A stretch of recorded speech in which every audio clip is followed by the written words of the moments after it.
16th April, 5:41 p.m.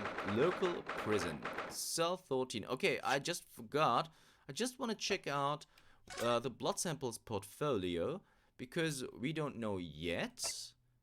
We know who this blood belongs to, and we know this blood is Mr. Windybanks. So, okay, cool. Alright, we got that. Let's see what cell 13 with Gina has in stock for us. Ah, Gina, good. You're back. Oh!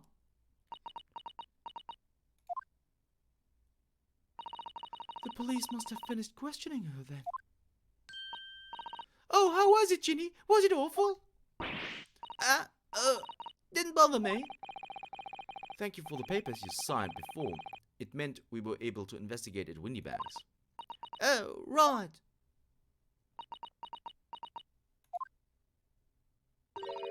Don't you want to know how we got on?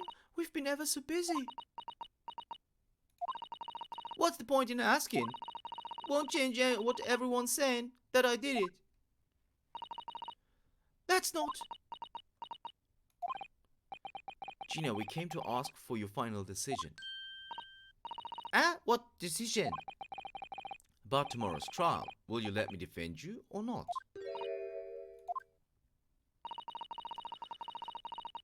I must submit the paperwork now if you'd like Mr. Naruto to represent you. Right, I see. She's really lost her fight all of a sudden. But I know what that feels like. The road is just so hard to bear. Alright. I'm going to present stuff first. Let's do this. We found this in Mr. Windybank's storeroom. The manuscript of Iris's latest story. Oh! Oh, right. Well, that's good for you. Curiously, the storeroom at Mr. Windybanks showed no sign of being ransacked for items of value or the like. With one exception, the box file that housed this manuscript. It was you, wasn't it, Gina, who broke open the box containing the manuscript last night? You were determined to find out whether or not the Hound of the Baskervilles was really there. That's the reason you broke into the storeroom last night, isn't it? Oh! Why don't you tell us what happened, please? Okay, so we are going to talk about that in a second, but we're going to present her stuff too. For example, this. Do you see this pawnbroker's ticket, Gina? It's the one you took to Windybanks, isn't it?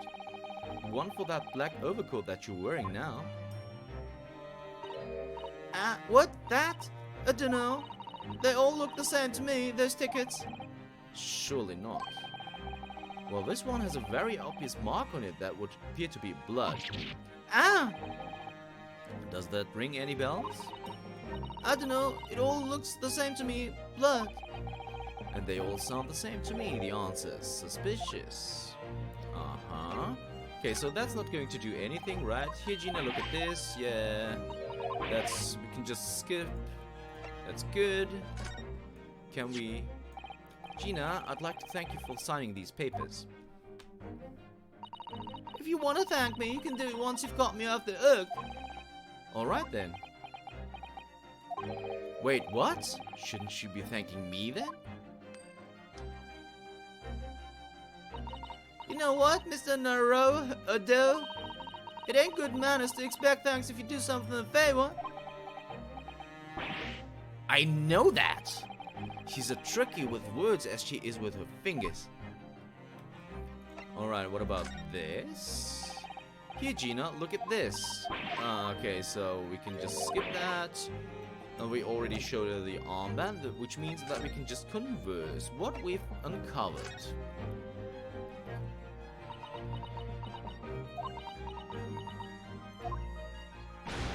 Oh, alright then. Blimey, give it a rest with them eyes, Iris. So come on then, fill us in. What? Who done it? Unfortunately, we don't know that yet. You don't say? We don't know yet, Gina. But Mr. Naruto and all of us know that you are innocent of this crime. And while we haven't yet managed to work out who the real culprit is, there are a number of interesting facts that we have managed to establish. Oh yeah? Like what? Well, for example, the reason for you being there in the first place. I think I know why you broke into Windy Banks that night. Alright, so we already showed her the manuscript, which means that we can straight up go to the Iris manuscript, but we are not going to. We're going to talk about the representation in court first. We already have the representation papers and other documents we need. All we have to do is hand them to the court clerk. That is, if you'll allow me to represent you in court tomorrow. Nah, don't bother. Jenny! Rip them up and check them, would ya? Them representation papers or whatever they called. This cell ain't fancy enough to ever been. So, what will you do in court tomorrow? I'll be fine on my own. I don't think you will be. Look, I don't matter. What's gonna happen is gonna happen. This is one stubborn pickpocket.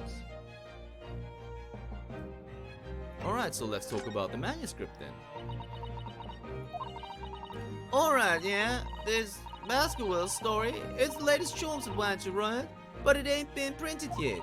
So figured it's gotta be worth a few pieces of silver, right? Oh yes, at least 5,000 pounds. What? So you intended to sell Iris's manuscript, did you? No, Ginny, how could you? What? Wait, no, hang on. Of course I weren't gonna sell it. All I wanted to do was find out if the manuscript, or whatever you call it, really was there or not. That's the only reason I was in place. For Iris's sake? Isn't that right? We knew why you'd done it from the start, Gina. Of course we did. But I knew you wouldn't do anything mean like that, Ginny. I just knew it.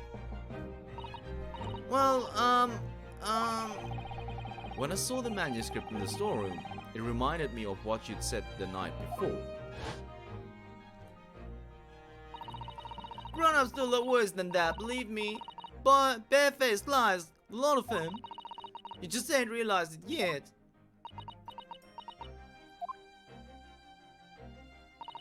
I'm telling ya, that manuscript ain't a Windy Banks. You'd soon see if you had a look. If I'm honest, I have wondered if Hurley's telling me the truth or sometimes.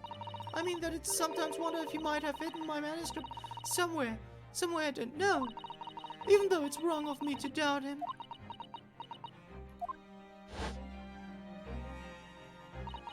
Oh, Ginny, that was so sweet of you. Alright. I'll tell you why I did it. Just stop looking at me like that, Iris. So, reason for breaking in? It weren't because of Iris, that's not why I did it. I just wanted to know the truth, that's all.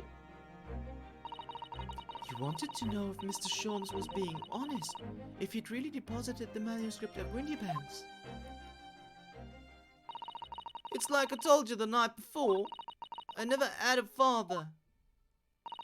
But Iris's lot ain't like mine, she's got a dad, only she can't see him. And I reckon that's gotta be harder. That's why she writes the stories there about her dad, really. That's what it sounded like to me anyway, last night when I was listening to what you were saying. Stories about Daddy? You mean they're not the adventures of the great detective, so much as the adventures of a great detective and his trusty partner? Well, that's how I see it, yeah. You're so thoughtful and so kind, Ginny. Yes, and we never thought any differently, did we? Look, give it a rest, will ya? I hate all this chummy nonsense. Yeah, I hate it. I don't trust no one, right? That's our work. Because if you don't trust no one can let you down. So leave me alone. Go on, Scarpa.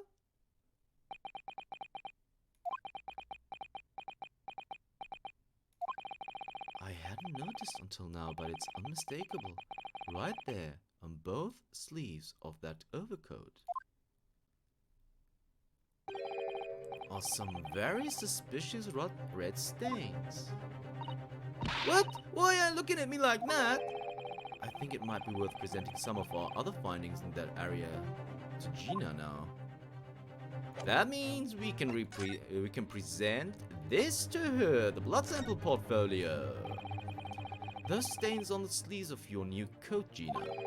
They're blood, aren't they? Not that I know whose blood yet. What? Blood, Mr. Naruhodo? You don't appear to have any obvious wounds yourself, though. So, could it be the blood that splattered from Mr. Windybank when he was shot last night? Let's not beat around the bush here. This trusty friend of mine will get results much faster than anything else. Take it easy, Iris. Don't move, Ginny. I'm going to shoot.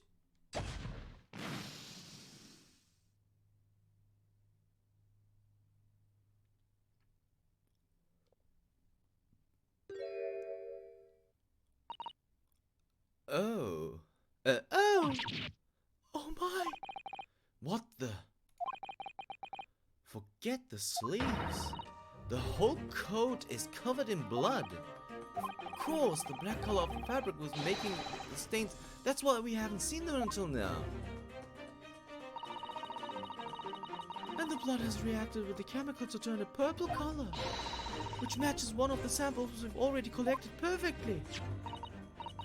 Yes, now let's see. Who had the purple blood? Aha, yes, it was the brickmaker, Mr. Mason, the victim of the murder case 2 months ago. I knew it. What are you all on about? The victim? What do you mean?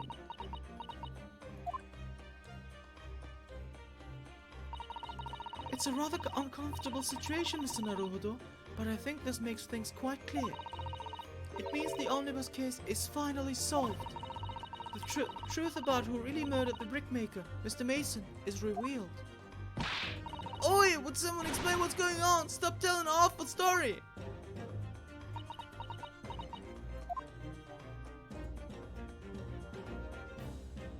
Oh, we can converse with her now. We're gonna do that straight away. The truth of the omnibus case. You can see now that the victim's blood is all over Mr. McGilder's overcoat. But in the trial 2 months ago, the defendant said this isn't in his testimony. Now I ask yous, what good-hearted soul wouldn't rush to help a fella bleeding from his stomach?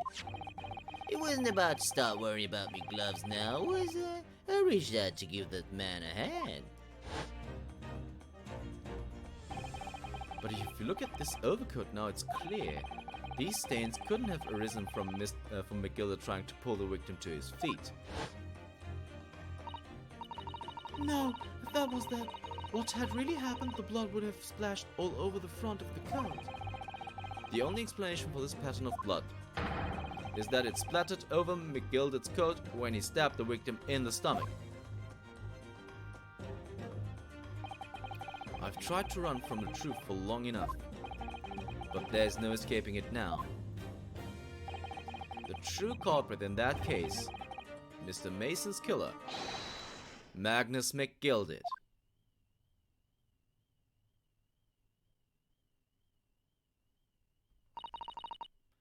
Mr. Naruhodo?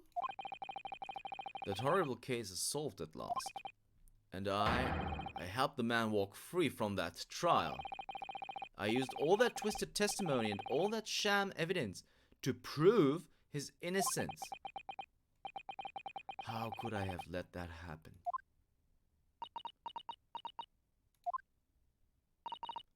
Bruno, did you believe him though? Did you believe Mr. McGilder was innocent? I believed, or rather, I think I was trying to believe. I wanted to, because believing in those you represent in court is a defense lawyer's greatest weapon. A weapon?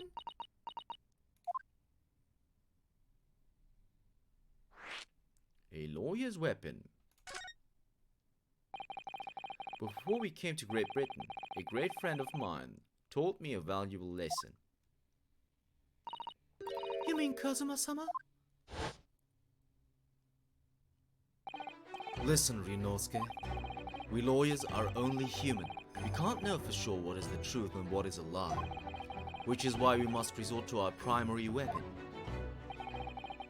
An unwavering belief in our clients. That's all we really have. Unwavering belief? Only when we truly believe what our clients tell us can we fight with everything we have for their cause. In any battle, there can be no victory without faith. So I believe you, unwaveringly.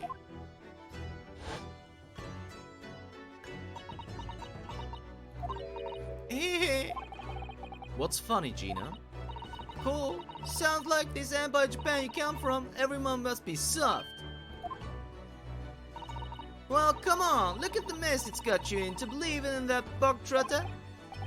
Yes, I inadvertently helped a murderer walk free. Well, at least you've learned your lesson now, huh? Believing in people's never worth it. Someone's always stabs you in the back in the end. Soon as you let down your guard, you've had it. Take a leaf out of my book. Believe no one, get hurt by no one.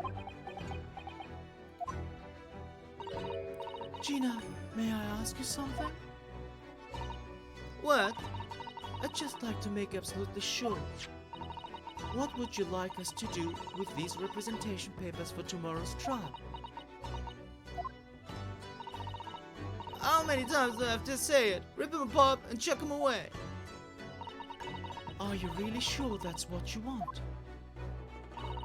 I bet that's what they want and all now.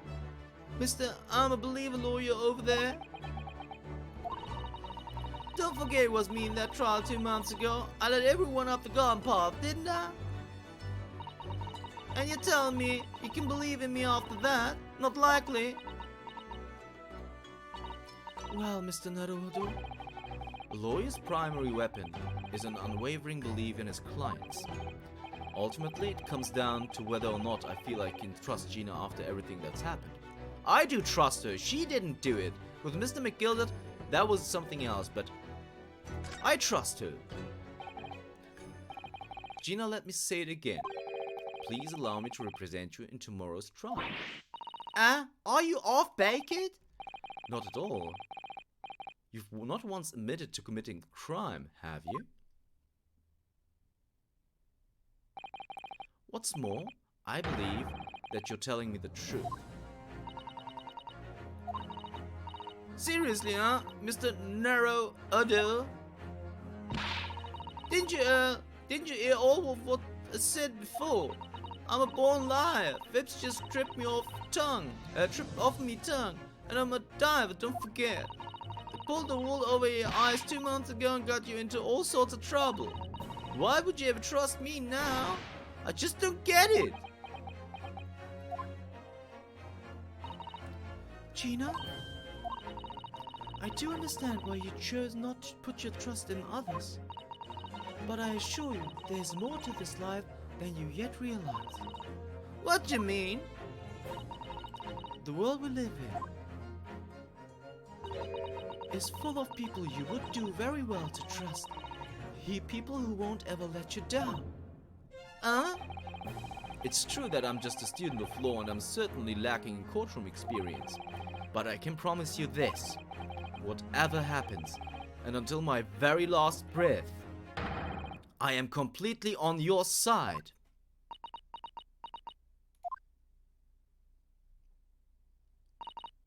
What do you expect me to say to that?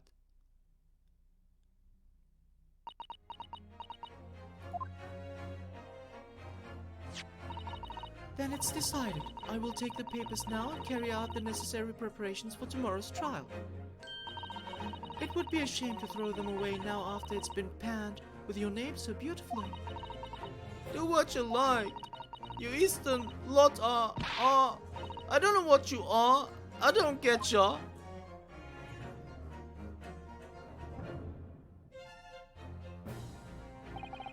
Gina's taken herself off the back of her cell She'd never admit it, but I hope she's feeling relieved. That turned out alright in the end, I think.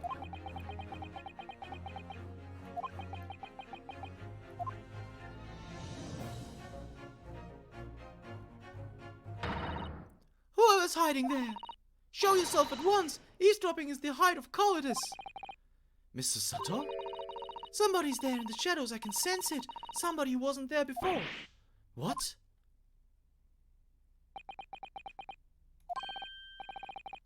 Blimey, you're sharp, huh? I suppose you were using one of those mystic Japanese arts, like the art of stealth I've heard so much about. If anyone was being stealthy, it was you, Inspector. Just a little info, guys. I'm really sorry that we have breached the half-hour mark so prevalently, but I'm just gonna continue and finish this because I have a feeling that after this, the trial is going to begin. So, bear with me. This part is going to be a little bit longer. Just bear with me. Maybe you wanna stop or skip or whatever, but we're just gonna continue this episode now. Grexy! Oh dear me, I am most terribly sorry, your ladyship. I didn't mean to startle you. How long have you been listening to our conversation? Good grief, listening in? No. I just got word that there was some visitors who were refusing to leave even though it was after hours. I assure you, your ladyship, I only just arrived. This very minute, not a moment earlier. That's all it is, nothing untoward, nothing at all. After hours? Is it that late already? So then I'll humbly excuse myself now, your ladyship. Ta-ta, toodle-doo, cheerio, all the best, bye. That's a lot of farewells and not one of them appropriate for her ladyship. Oh, but I wanted to have a chat. I'm terribly sorry, but time is present at the minute. Oh, I see. That's a shame. If I don't get this emergency at the Supreme Court dealt with sharpish, Lord Strongheart will, well... Emergency? Lord Strongheart? Nothing. Forget I said anything. Anyway, I'm off. Alright, Grexy, if you have to, but let's chat soon. Delighted, charmed. Can't wait. If you please, my pleasure. That's a lot of pleasantries and none of them sounded sincere. Grexy's so funny. He says such silly things. It's certainly entertaining to see an inspector of the police phoning to a 10-year-old girl. But anyway, I wonder what this emergency is at the Supreme Court. I must attend to the court clerk's office now before it closes. Yes, of course. Thank you, Mr. Sato.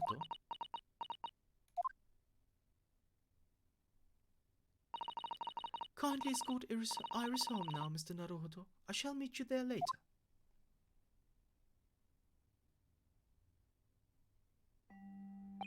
And so our investigation came to an end. Sato-san went to file the necessary papers for my defense of Gina the following day.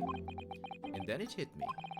I could no longer suppress the wretched feeling that had been gnawing away at my insides.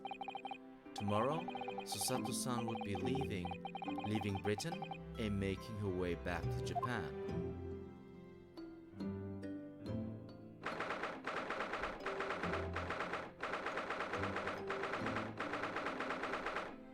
Okay guys, I'm really sorry, but it seems like I have to cut these 2 episodes into half. So I'm going to end this episode here. See you in the next episode, which is going to come up right away.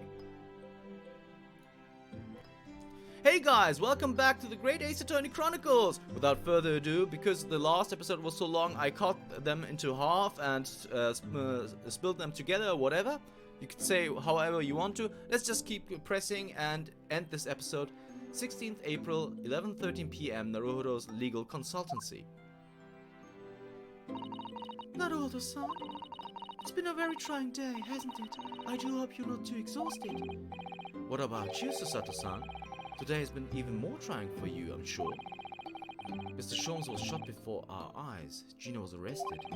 All on the back of the news that her father has fallen ill and that she must return to Japan at once. I hope your father recovers soon. Thank you for your kind words.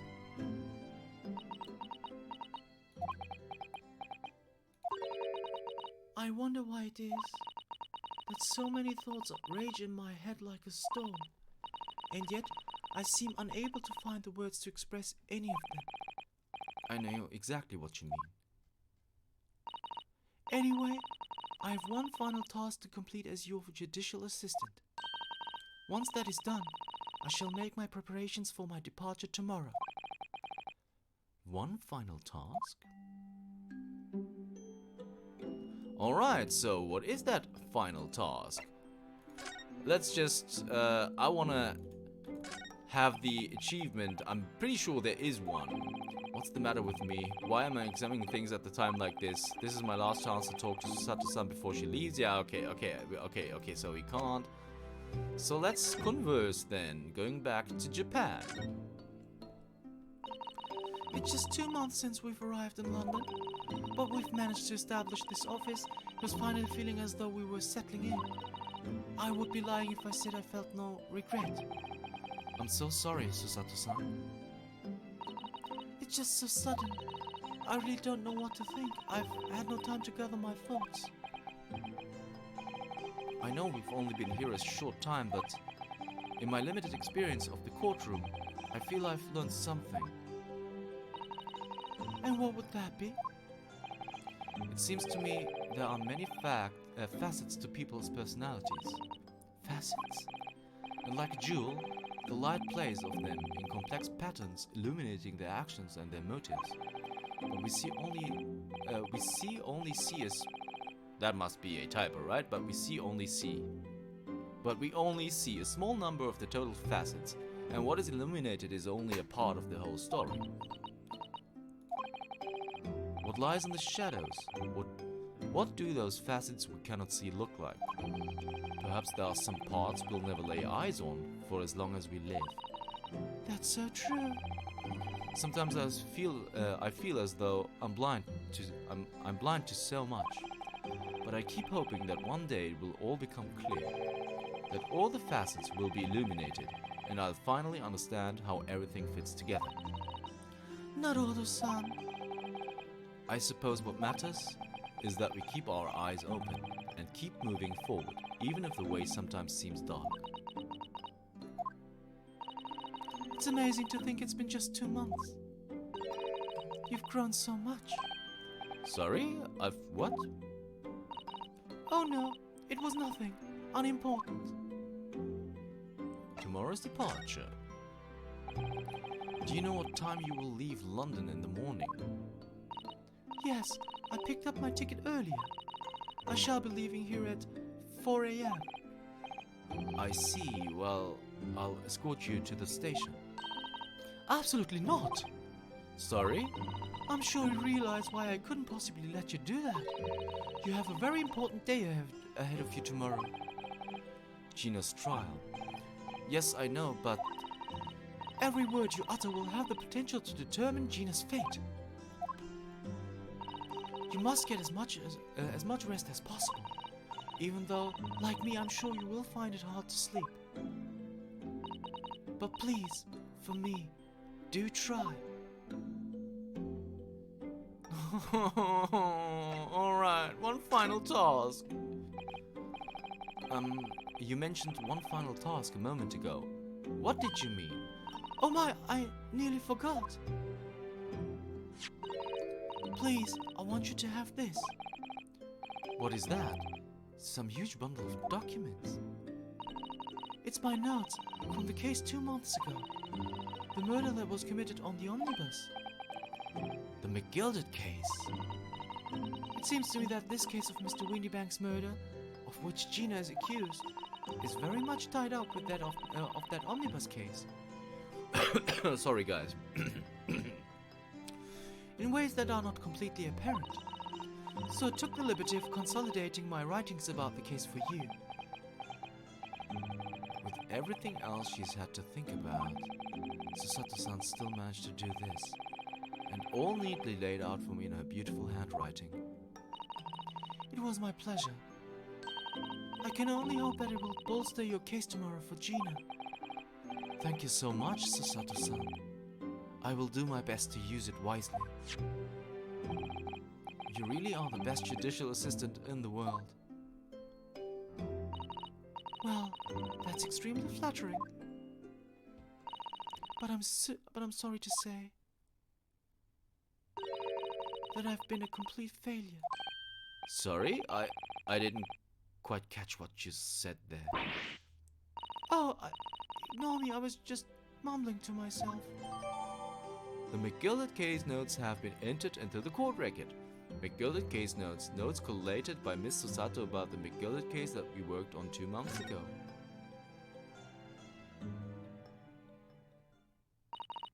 Well, it's getting rather late. Okay, before we finish up this, I want to check out what her notes have to offer. Omnibus murder case summary: victim found deceased on the last shed of the omnibus of the day after step wound in the abdomen. Details of victim: Mason Wilverton, male, occupation brickmaker, domicile east of London. And trial summary: defendant Magnus McGill, prosecution attorney Lord Bergen-Zeeks, that is us.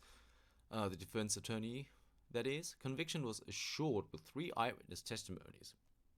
However, a surprise 4th witness's testimony resulted in acquittal due to insufficient evidence. Just to be sure, there are just 2 pages, right? Yes, there are just 2 pages. Okay. Well, it's getting rather late. I think you should go to bed now, Naruhodo-san. I must finish packing up my things in my room. Susato-san, I wish you the very best of luck tomorrow. Good night. Wait, there's something I need to say. Hiya! What was that? It's a great technique. It's a secret technique of mine. The Susato shutdown. Shutdown?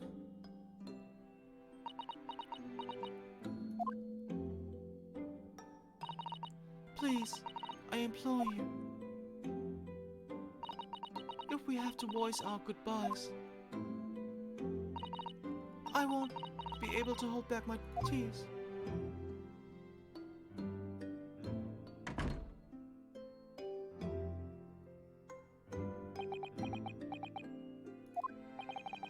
Susato-san.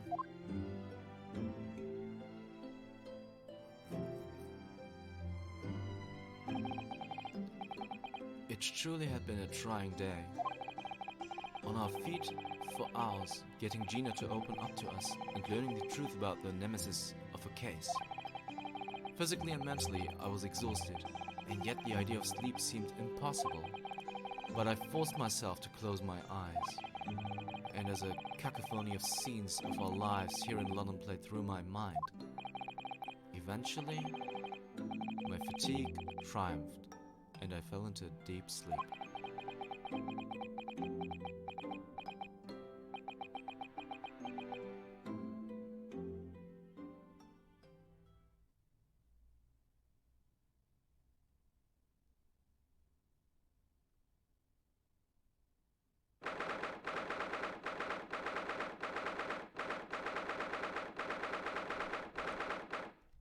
Oh, 17th April, the Small Hours St. Sinner's Hospital, Ward 3. Yes, I quite understand. That is a great weight off my mind.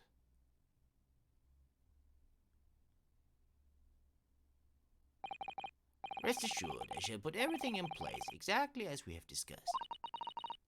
Thank you so much. It has been an honor and a pleasure to be acquainted with you, Mr. Sholmes. On the contrary, the pleasure has been mine. I bid you farewell, and Godspeed.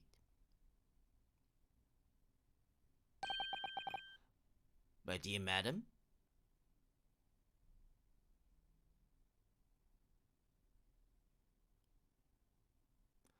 Alright. A huge roller coaster of emotions, guys. But we finally did it. We finished the investigation for the last case of the game Adventures. And in the next part, we're going to start the trial for the Great Ace Attorney Chronicles. See you then.